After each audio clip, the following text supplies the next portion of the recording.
say something to reveal the strength of your hand. They might ask you, what have you got? And if you speak to them, even if your voice goes up a little, that can show stress or excitement. In step 10, we covered pot odds.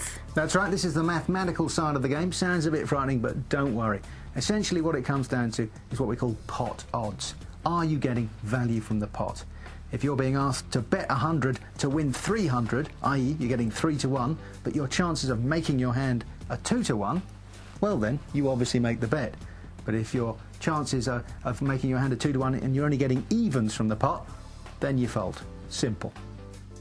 In step 11, we talked about winning tournaments. Yeah, this is what it's all about. You want to turn your handful of dollars into millions. And to do that, when you sit down at a tournament, you don't want to go crazy straight away. The blinds are very low compared to the stack sizes, so you want to be looking. You'll see some maniacs and sit down and they'll be going all in first hand.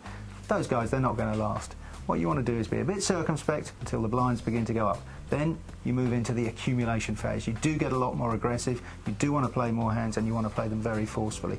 At the end of a tournament, perhaps you'll tighten up again as you get nearer the money, but don't get too tight. You don't want to lose what we call your fold equity. You must have enough to frighten people with a bluff, otherwise you're dead meat. And in step 12, we covered revision. That's it. You've got to keep studying poker. The moment you think you know it all, well, that's when you start going backwards as a player, and it'll soon show up in your bank balance, I assure you. You've got to be reading books, you've got to be watching the great players on TV, you've got to be playing as much as possible online or in casinos. You must always keep learning. Absolutely. Well, we've now come to the end of our series of 12 Steps to Poker Heaven. Grub, thank you very much for your infinite wisdom. It was a pleasure to have you here.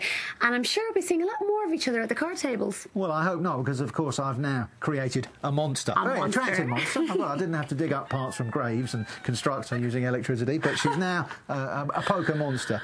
I think you've learned pretty much. You've been a very keen student. No, it's been brilliant. And I would warn anyone who sits down opposite this young lady to watch your chips very, very carefully. No, it's true. And thank you for watching. I hope you had as much fun learning as I did. Thank you very much, and goodbye. Bye-bye.